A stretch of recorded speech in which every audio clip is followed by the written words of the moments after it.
I can't help myself. I can't help myself.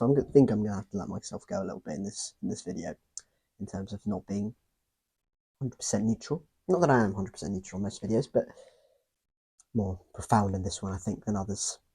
Liam Manning's Norwich City versus Gerhard Struber's Bristol. Bristol, not Bristol City or City, just Bristol, as Mr. Manning liked to point out quite a few times in his interviews. Have beaten Liam Manning's Norwich City. We've been involved in 2 Liam Manning derbies in the league. There's been one against MK Dons and in the EFL Cup this season. 2 Liam Manning's derbies in the league. We've won both of them. One with Liam Manning, one without Liam Manning. Who needs Liam Manning? Who needs Liam Manning? Norwich certainly don't look like they're enjoying Liam Manning. I certainly enjoyed watching that because that was, especially second half, very good. Very, very good. And it felt like maybe another game of missed chances going to cost us not getting the 3 points. A little bit of Mark Sykes' quality, good positioning, and Radek Vitek certainly meant we got the 3 points we so richly deserved against Liam Manning's Norwich City. Cannot help myself. Bristol City were brilliant, I thought. Fantastic. 21 shots to Norwich's 11. Had an XG, I think, 2.83 times greater than Norwich, if I can pull my phone out. Yeah, so we had an XG of 2.35. Norwich had an XG of 0.83. So yeah, 2.83, I think, something like that. Times better than Norwich. 39% possession to 61 for Liam Manning's Norwich City. And some fans might argue, well, there's a surprise. Liam Manning has a lot of the ball, doesn't do much with it. And that certainly was the case today, wasn't it? 2 big chances for Norwich. From my eye test, this says 1 big chance, but in my humble opinion, there was 2 big chances. Marcondes had a big chance, which was saved by Vitek, and then that was at 0-0. And then at 1-0, late on into the game, Vitek produces another massive moment where he scrambles it off the goal line, springing to his left on the floor. Absolutely fantastic. Radek Vitek, he is in the conversation for man of the match alongside, I'd say, Rob Dickey, who I thought headed kick it clear, absolutely monumental colossus at the back. Same with Rob Atkinson, who was pretty decent. Zach Viner, I thought, was outstanding in the middle. Got booked, I think, fairly early on in the game.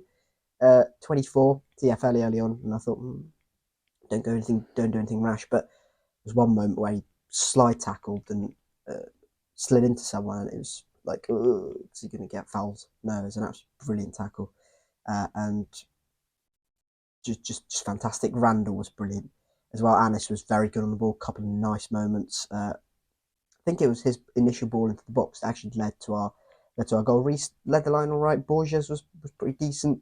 But McCrory was all right as well, especially second half, provided more of an outlet. And whilst that outlet was there, Struber brings on Mark Sykes in his place, and I think Sykes probably benefited off that sort of space down the right hand side a little bit more than Ross McCrory did. A bit more composure go forward, and maybe not as one-footed as Ross McCrory. I don't know, I'm waffling there. But yeah, the goal, which I'll talk about, comes from Anis Mehdi on the left hand side. Ball goes in, it goes all the way to the back post. Mark Sykes is there, and Sykes taps it in past Kovacevic. I think it might be Schlupp on the back post, or Fisher, whoever it was, doesn't matter. It was Fisher. On the back post, sleeping. I think it was Medic as well. No, Darling, but who cares? Who actually cares? Bristol got their goal, deserved to get their goal, and then 1-0. Obviously, at 1-0, you've got to take into context that spaces will start to open up a little bit more, and Norwich will commit a little more bodies forward. Well, we've seen Liam Manning's team. Liam Manning teams, does that happen? I don't know. But it felt like there were more spaces that opened up, and we had chance of that, but that's got to be taken into account. Maybe that doesn't happen at 0-0 or 1-0 to Norwich, but anyway, whatever. I thought Norwich were poor. I thought they were really, really bad, but we weren't. I wouldn't say we were absolutely exhilarating, fantastic, 100%. We were probably 80%, 85%. We were pretty decent. We weren't absolutely fantastic. We were nowhere near the sort of levels we can be normally. We were quite sloppy, quite loose first half at points. But at the moment, unfortunately for Norwich and for Liam Manning, you don't need a hell of a lot to beat them, and that's what we showed. Again, a fantastic away win. Still unbeaten away from home. That puts us second in the away league table, actually, 11 points from our opening 5 away games. Absolutely brilliant from Bristol City. Puts us into the top 6 temporarily, because Leicester are playing later. They're home to Pompey. But yeah, what a win for City. And look, I'm sure there'll be a lot of talk about the narrative. If we focus purely on the game and what it means for City, we went 4 games without a win before this, right? There's a couple of disappointing defeats at home. I'd say unlucky defeats at home, and it felt like it was going to take a similar shape. The game was going to take a similar shape to a couple of those defeats, or to those defeats where we had chances, but we just can't take them. And a coin flip game, we don't quite win. Preston away had 2 gilt-edged chances, didn't quite win that game. Felt like this might be similar, but we find a way to win, and that's important. I thought Struber got the subs bang on.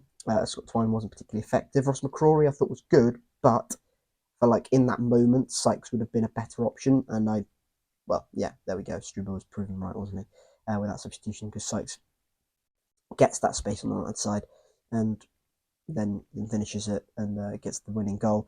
Sinclair Armstrong for Scott Twine was a clever move at 79, because bringing a striker on for an attacking midfielder at that point and creating number 10 could have been a bit like, you wonder up what you're doing. Surely you should drop a midfielder in there. Well, we don't have any midfielders, but that would maybe made a little bit more sense. But Sinclair Armstrong provided a threat in behind when Emil Reese was tiring a little bit more, and thought he did quite well. Won a foul or a throw-in, sort of nearly quite late on in the game, and then I think he definitely won a free kick, sort of edge of his own box, edge of our own box, sort of in stoppage time. So I thought Sinks was fantastic. Ran in behind, caused Medic and Darling, who were tired, some problems, and it was very, very good, actually, despite not really being a massive goal threat, but doesn't matter. At that point in the game, it's about seeing the game out and being a threat in behind. Let's talk about the narrative briefly then, shall we? Because I think that is important to talk about, and it is relevant to Bristol City. And I don't want to sort of harp on about it and stuff, and don't want to sort of reminisce and all, rub salt into the wounds of anyone. And if any Norwich City fans are watching, well, I'm sorry you have to go through this, but you understand that from our perspective, this is objectively rather entertaining. Look, does Liam Manning get sacked after this? Who knows? But I think this probably is a little bit of a stamp of, we actually might have upgraded on what we had before. Look, we don't know what would have happened if Liam Manning stayed and we never looked at Struber and we sort of moved on and nothing ever happened in the summer and we signed different players and stuff happens. Who knows? But this is a good team. This is a good Bristol City team. We have one fit midfielder, central midfielder, in the house at the moment. We don't have our captain. We don't have our best player and captain, Jason Knight. We don't have a flat-footed option in Max Bird. We don't have a destructive midfielder really in Joe Williams. Even Adam Randall is a little bit of everything, isn't he? Our most consistent centre back over the last sort of 2-3 years is playing in central midfield, and we're sort of trying to bed Neto Borges in. Same with Reese to a certain degree as well. And we've gone to Carrow Road, which is notoriously a hard place to go in the Championship and win. Anyway, I don't think I have much more to say apart from what a win for Bristol City, and quite nice to rub in a little bit on Liam Manning, and a little bit of a there you go. Probably made the wrong decision to leave Bristol City. That might be a little bit of a rubber stamp to say, yeah, that was probably the wrong decision. Anyway, what a win. What a 3 points. Bristol City up to 6th temporarily ahead of Leicester playing Pompey. And that delivered the fatal blow for Liam Manning. I suppose we'll find out rather soon if it has or hasn't. That is it though. Thank you very much for watching, everyone.